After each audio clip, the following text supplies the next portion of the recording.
नमस्कार प्यारे साथियों, आप सभी का स्वागत है आपके अपने चैनल रोजगार पे शिक्षा में। तो प्यारे साथियों, आज की जो क्लास है वो एसएससी एमटीएस की क्लास है। ठीक है, इसमें एसएससी एमटीएस में जितने भी जीके के क्वेश्चन पूछे गए हैं, जीके जीएस के क्वेश्चन पूछे गए हैं, ठीक है, वो सारे क्वेश्चन मैं लेकर के आई हूँ। ठीक है, 30 सितंबर से 12 अक्टूबर तक की जितने भी क्वेश्चन पूछे गए हैं, ये क्वेश्चन आप लोग पढ़ लीजिएगा। आगे आप लोगों का एग्ज़ाम होगा तो यहाँ से क्वेश्चन फंसने के चांसेस ज़्यादा हैं। तो पहला क्वेश्चन है कि किस ग्रह के चारों ओर विलय है? तो चारों ओर विलय है तो शनि। ठीक है, ये पूछा गया क्वेश्चन है। प्रश्न 2, गीत गोविंद किसने लिखी? तो गीत गोविंद किसने लिखी थी? जयदेव ने लिखी थी। जो लोग क्लास पे नए हैं वो चैनल को सब्सक्राइब कर लीजिए और नोटिफिकेशन ऑन कर लीजिए, ताकि जब भी मैं कोई वीडियो अपलोड करती हूँ तो उसका नोटिफिकेशन आप लोगों को मिल जाए। ठीक है, जिससे आप अपनी तैयारी बहुत ही अच्छे से कर सको। राष्ट्रीय रक्षा एकेडमी स्थित है तो कहाँ पे स्थित है? देहरादून में। ये बहुत ही इम्पॉर्टेंट प्रश्न है आप लोगों के लिए, क्योंकि ये पूछे गए प्रश्न हैं। जिनका आगे एग्ज़ाम है वो यह वीडियो ज़रूर से ज़रूर देखिए। ठीक है, पृथ्वी की ऊपरी परत में किसकी मात्रा अधिक पाई जाती है? तो ऑक्सीजन और सिलिकॉन की मात्रा अधिक पाई जाती है। आगे प्रश्न नंबर 5, लोहे पर जंग लगना उदाहरण है? तो ऑक्सीकरण का। ठीक है, आगे चलते हैं। ये सारे पूछे गए क्वेश्चन हैं, इसलिए एक एक क्वेश्चन ध्यान से देखिएगा कि एसएससी एमटीएस में किस तरह के क्वेश्चन पूछे जा रहे हैं। रामकृष्ण मिशन की स्थापना किसने की थी? तो रामकृष्ण मिशन की स्थापना स्वामी विवेकानंद ने की थी। आगे प्रश्न 7, भारत की पहली बोलती फिल्म कौन सी है?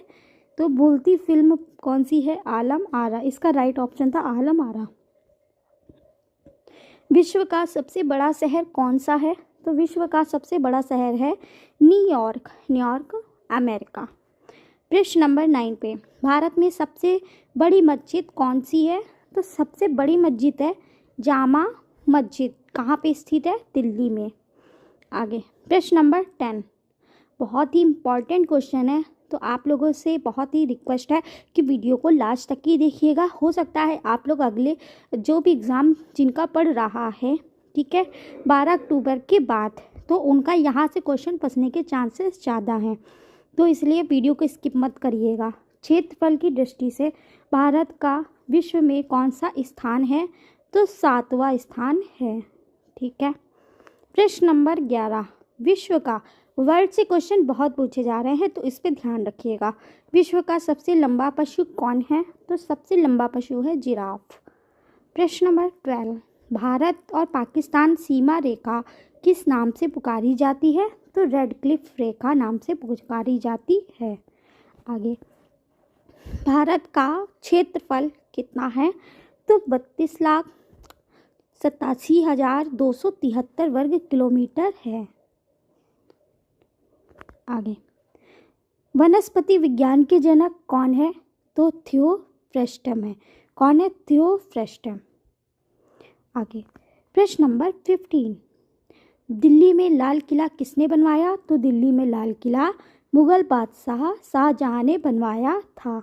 बहुत ही इजीली क्वेश्चन पूछे जा रहे हैं एसएससी एमटीएस में, तो याद रखिएगा, बहुत ही अच्छे से तैयारी करिए आप लोग। ठीक है, तैयारी करेंगे अगर अच्छे से तो आप लोगों का भी एसएससी एमटीएस निकल सकता है। सशस्त्र सेना झंडा दिवस कब मनाया जाता है? तो 7 दिसंबर को मनाया जाता है। आगे प्रश्न नंबर 17, सांची का स्तूप किसने बनवाया? तो सांची का स्तूप सम्राट अशोक ने बनवाया था। और आप लोगों से रिक्वेस्ट है कि वीडियो को लाइक ज़रूर करिएगा और एक प्यारा सा कमेंट करिएगा कि आप लोगों को वीडियो कैसी लगती है। विश्व का बैंक मुख्यालय कहाँ है? तो वाशिंगटन में है। और आप लोग कौन सी वीडियो देखना चाहते हो वो भी कमेंट कर दीजिएगा, तो मैं वैसे ही आप लोगों के लिए वीडियो लाऊंगी। आप लोगों की वैसे एसएससी एमटीएस की मैं प्रैक्टिस अब करवाती रहूँगी। जो जो क्वेश्चन आए हुए हैं ये पार्ट 1 है, पार्ट 2 में और भी क्वेश्चन आएंगे जो आप लोगों के लिए बहुत ही ज़्यादा इम्पोर्टेंट होंगे। जामा मस्जिद का निर्माण पूरा कब हुआ? तो जामा मस्जिद का निर्माण पूरा कब हुआ था? तो 1656 ईस्वी में हुआ था। कब हुआ था? 1656 ईस्वी में हुआ था। और वीडियो को लाइक करना मत भूलिएगा, ठीक है। प्रश्न नंबर 20, बिहार का शोक किस नदी को कहा जाता है? तो बिहार का शोक कोसी नदी को कहा जाता है। आगे प्रश्न नंबर 21, जलियांवाला बाग किस शहर में स्थित है? तो जलियांवाला बाग अमृतसर में स्थित है। तो कहाँ स्थित है? अमृतसर में स्थित है। प्रश्न नंबर 22, भारत का राष्ट्रीय पक्षी कौन सा है? तो भारत का राष्ट्रीय पक्षी है मोर। कौन है? मोर। आगे प्रश्न नंबर 23, पश्चिम बंगाल का कोलकाता शहर किस नदी के किनारे बसा है? तो हुगली नदी के किनारे बसा हुआ है। अब आ गया है प्रश्न नंबर 24, भारत का राष्ट्रीय गान सबसे पहले कब गाया गया था? तो भारत का राष्ट्रीय गान सबसे पहले 1911 के कांग्रेस के कोलकाता अधिवेशन में गाया गया था। हाँ, ठीक है। कहाँ गाया गया था? कांग्रेस के कोलकाता अधिवेशन में। आगे एटीएम का पूरा नाम क्या है? तो ऑटोमेटिक टेलर मशीन। क्या है? Automatic teller machine. प्रश्न नंबर 26, अल-बरूनी, फिरदौसी, उत्बी तथा फरूकी किसके दरबारी कवि थे? तो महमूद गजनवी। कौन थे? महमूद गजनवी। ठीक है। आगे 27, प्रश्न नंबर 27 पर अभी तक किसी ने भी वीडियो को लाइक नहीं किया है तो प्लीज़ जल्दी से जा कर के पहले वीडियो को लाइक करिए और एक प्यारा सा कमेंट करिए। महमूद गजनी की मृत्यु कब हुई थी? तो 1030 में हुई थी। ठीक है।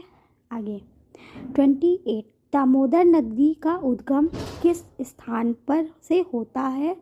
तो किस स्थान से होता है? छोटा नागपुर। छोटा नागपुर पठार। पटना का प्राचीन नाम क्या था? तो पटना का प्राचीन नाम था पाटलिपुत्र।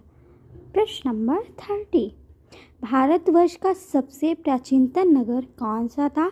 तो सबसे प्राचीनतम नगर था मोहनजोदड़ो। ठीक है। आगे चलते, आज मैं 50 क्वेश्चन ही करवाऊंगी, ज़्यादा क्वेश्चन नहीं करवाऊंगी। आप लोग इसका रिवीजन करिएगा, फिर पार्ट 2 में आगे के क्वेश्चन करवाऊंगी। कौन 4 वर्ष तक अकबर का संरक्षक रहा? तो बैरन खां। हो सकता हो कि 40 भी हो सकते। पंडित रविशंकर का संबंध किस वाद्य यंत्र से है? तो सितार से है। किससे है? सितार से। प्रश्न नंबर 33, न्यूट्रॉन के खोजकर्ता कौन है? तो जेम्स चैडविक है। कौन है? James Chadwick. चिकित्सा शास्त्र का जनक किसे कहा जाता है? तो हिप्पोक्रेटिस। किसे कहा जाता है? हिप्पोक्रेटिस। प्रश्न नंबर 35, महान चिकित्सक चरक किसके दरबार में थे? तो कनिष्क के दरबार में थे। चरक किसके दरबार में थे? कनिष्क के। प्रश्न नंबर 36, इंटरपोल का मुख्यालय कहाँ है? तो इंटरपोल का मुख्यालय कहाँ है? तो पेरिस में है। सिख धर्म के संस्थापक कौन है? तो सिख धर्म के संस्थापक है गुरु नानक देव। तानसेन किसके दरबार के संगीतक थे? तो अकबर के दरबार के संगीतक थे। इब्राहिम लोदी किसका पुत्र था? तो सिकंदर लोदी का पुत्र था। पानी का रासायनिक सूत्र क्या है? तो H2O है। ठीक है। कौन सा है? H2O। हीनयान का प्रमुख ग्रंथ कौन सा है? तो कथा वस्तु। क्या है? कथा वस्तु। जैन साहित्य को क्या कहा जाता है? तो अगाम। क्या कहा जाता है? अगाम। दक्षिण भारत की सबसे ऊंची चोटी कौन सी है? तो अन्नामुडी। और इसकी लंबाई पूछी जाती है तो 2696 मीटर है। प्रश्न नंबर 44, वनस्पति विज्ञान के जनक कौन है? तो थियोफेस्ट्रम है। ठीक है, थियोफेस्ट्रम। कारगिल कस्बा किस राज्य में स्थित है? तो कारगिल कस्बा जम्मू एंड कश्मीर में स्थित है। भारत की पहली महिला कैबिनेट मंत्री कौन सी थी? तो राजकुमारी अमृत कौर। कौन थी? राजकुमारी अमृत कौर। हाँ, एक और पूछा गया था कि भारत की पहली आईपीएस और आईएएस महिला कौन बनी थी, तो ये आप लोग सर्च कर लीजिएगा। ठीक है, पूछा गया क्वेश्चन है पृथ्वी का एकमात्र प्राकृतिक उपग्रह है, तो चंद्रमा है। प्राकृतिक उपग्रह, ग्रह नहीं उपग्रह पूछा गया है। ठीक है, प्रश्न नंबर 49, कितनी ऊंचाई पर जाने से तापमान 1 डिग्री सेंटीमीटर की कमी होती है, तो 165 मीटर। कितनी? 165 मीटर। ये आपका लास्ट क्वेश्चन है। सिरके में कौन सा एसिड पाया जाता है, तो सिरके में एसिटिक एसिड पाया जाता है। तो आज का था ये आपके इतने क्वेश्चन 50। ठीक है, ये सारे आए हुए क्वेश्चन हैं आप लोगों के। ठीक है दोस्तों, सारे आप लोगों के एसएससी एमटीएस में पूछे गए हैं। जब से एग्ज़ाम चालू हुआ है 30 सितंबर से लेकर के 12 अक्टूबर तक के ये क्वेश्चन पूछे गए हैं। और भी क्वेश्चन पूछे गए हैं, उसको मैं पार्ट 2 में कराऊंगी, क्योंकि एक साथ कराने से क्या होगा कि आप लोग रिवीजन नहीं कर पाओगे। तो वीडियो अच्छी लगी तो वीडियो को लाइक करिए, कमेंट करिए और शेयर करिए, सब्सक्राइब कर लीजिए, ताकि जब भी मैं पार्ट 2 लाऊँ तो आप लोग अपनी तैयारी अच्छे से उससे कर सको। मिलते हैं नेक्स्ट पार्ट पे। धन्यवाद आप लोगों का। ठीक है, गुड।